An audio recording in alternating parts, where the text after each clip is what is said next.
I'm Margaret in Windsor, and I wanted to add to the video I just made. I'm going to upload it. This will be 2, and that one will be number 1. I'm going to upload it when I get this done.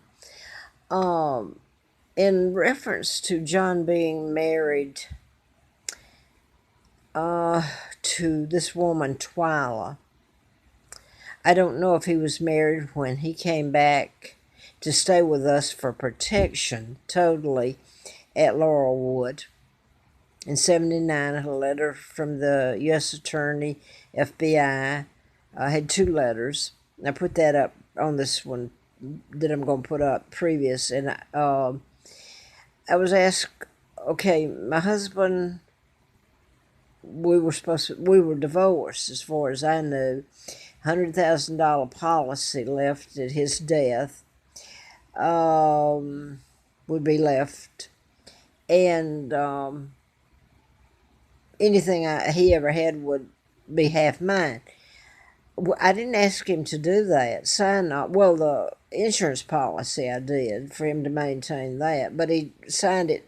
In fact, he had it, went up to my attorney and laid it all out, an addendum to it, almost like my husband or ex-husband always knew.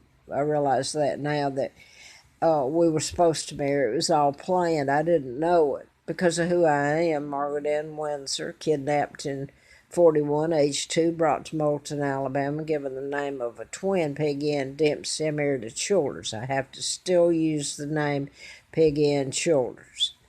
Both twins were out of wedlock, and their mother killed them. It was covered up. I was taken there. I wanted to get back to this part. When I married my husband, I had I'd finished high school, been out of high school, and worked at a wholesale company, which oddly enough is involved in electronics. And now then I end up writing about mind control and signals and Morse code and all this. And I don't know how they do it now, but they still do it with signals. Mind control. They create an illness cured, or it's mind control. The Virginia Tech was by a program shooter who shot 32 and then was programmed to shoot himself. So this young man from South Korea, the student, was as much the same as the ones he shot, because he was programmed to shoot them and then to appear to commit suicide. So now then, where have I got now? I wanted to, someone asked me, the question was, John married when, was he married to this woman then? When he came back at Laurelwood and took my apartments, actually, what he did illegally, and I put that up on the other video I'm going to put up with this one. After that happened, April Fool Day of 80, and they had allowed him to move my apartment. They knew I had lived there a month or 2 months, signed the lease. There was no misunderstanding. Because of things, sugar in the lifter of my son's car, and all kinds of things like that, it was suggested that John come back as protection. Well, I took him up that's where I got the letter from the FBI. And I took him up there and I asked, would it be okay? It was my lease. There was never any misunderstanding. I signed it, my deposit. I simply asked, would it be okay if he came back a few days out of the week and lived with us as kind of protection, because he was on the road most of the time then. And she said yes. Well, this leads up to his sister Laura Childers Klein helping get me out of town.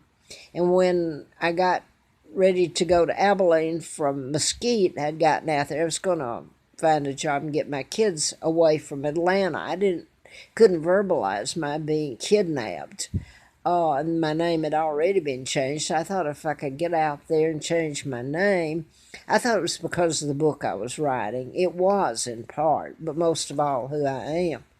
So now then, I get back. I get to Mesquite and I call her, And I had just checked before I left Marietta to get in the car and come out there. And I got there and I said, well, I'm on my way. Take me about 3 hours, I think, to get there. And she said, well, you're no longer welcome. So she deliberately got me out of town. I got back. I have no apartment. I'm almost killed April Fool Day of 80. It was all planned. I should have died. So I don't know if John was married to this woman at the time that he was living there at Moonraker, at Laurelwood, because it's my understanding that she lived at Laurelwood. So I don't know. It's a hideous thing that happened that was allowed to happen to me and my sons. I found out later, much, much later, in fact, in '09, I found out that my sons, let me remind you, when I married John out of high school, I'd worked a while and flew down to Florida, Kissimmee.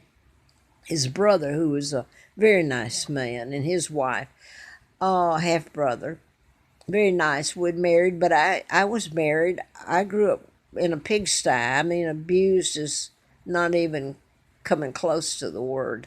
I mean, it's horrifying. Anyway, I had a dress that was the equivalent of Walmart, the cheapest you could get for a wedding dress. So anyway, we were married. Now then, what really gets me is I found out that while this has been done to me, and I'm trying to live and hope my children who are being held in Atlanta will live and not be hurt. And they never knew what was done to me and their dad's part in it. They do now. I hope they're alive. That's what's kept me alive. The hopes of seeing them again and they know the truth. I was dumped in a car. I had at Lois Pearson, let me say her name again. I'd been to Lockheed Marietta School. That's where the Aussies, who are good, the Brits were there. And anyway, I'd met her there. And now then, I was feeling so bad when I got back, and my apartment's gone. It's in my ex-husband's name. They let him sign a new. I was just gone a few days. There was no misunderstanding. Even if I'd been gone, I'd signed another lease, I think, or it would have been later in May when it was due to be signed again. So I hadn't lived there a whole year. So there was no misunderstanding. Anyway, while I was gone to his sisters who'd gotten me out of town, he moved my furniture and had a new lease, and it's in his name. It was all planned, all illegal. Everything that's happened's been illegal. And why am I putting this up now? I wanted to add this. His mother, Thelma Childers, lived in Winfield, Kansas. That's where John grew up, and his sister Laura, and her husband Klein. William Klein. They owned a CPA firm. So they had a pretty good life. And they moved to Austin, just outside Austin, and I think she's still alive. She should be locked up. She should be put away because she helped in this whole thing, and then where I was almost killed, April Fool Day of '80. This was all part of the same thing. And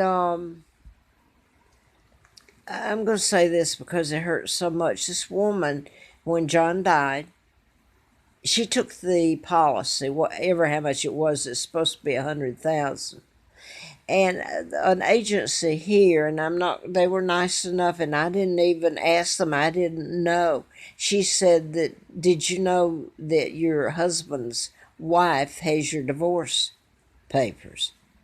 Thought I would let you know. So she knew exactly what was in it. The policy was left to me. No misinterpretation whether I remarried, which I never did. He did. So it wasn't supposed to matter. Anything that was his was half mine, etc. And the policy. But she's got it, and she's always known. She tried to help have me killed during this time. So someone asked me, was he married to her when this all happened? And he came back. Well, I started thinking, well, I was told that she lived at Laurelwood. at this time. And so I really don't know. I do know how I had a learner dress and was married in it, equivalent of Walmart cheapest. And it was even blue, not even white like it should have been. Anyway, Laura's sister, Laura, came. I guess her husband was still alive then, so he came with her. I don't know who else, but her mother, Thelma, John's mother from Winfield, Kansas, came down.